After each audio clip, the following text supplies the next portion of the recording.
As a teen, the theme of this Sunday's Gospel is the sorrow of easily being manipulated by the majority and the joys of personal reflection. But they went on shouting and demanding that Jesus be crucified, and their shouts grew louder. So Pilate decided to pass the sentence they demanded. I remember watching The Passion of Christ in class and visualizing the anger of the crowd when they wanted Jesus to be crucified. It was full of annoyance and temper, and how they were overwhelmed by their emotion instead of logic was evident.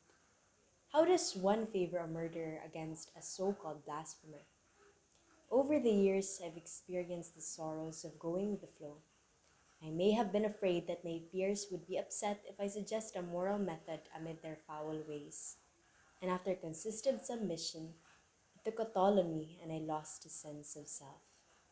This is the sorrow of being easily manipulated by the majority, of immorally going with the flow.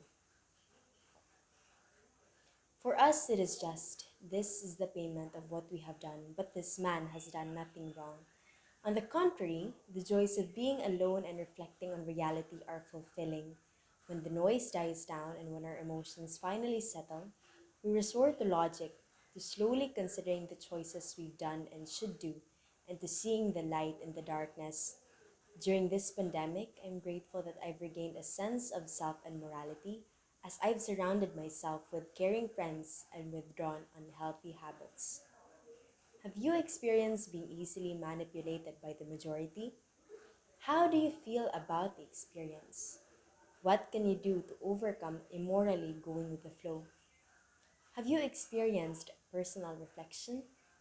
How do you feel about the experience? How can your faith assist you in upholding morality and justice, just like Christ?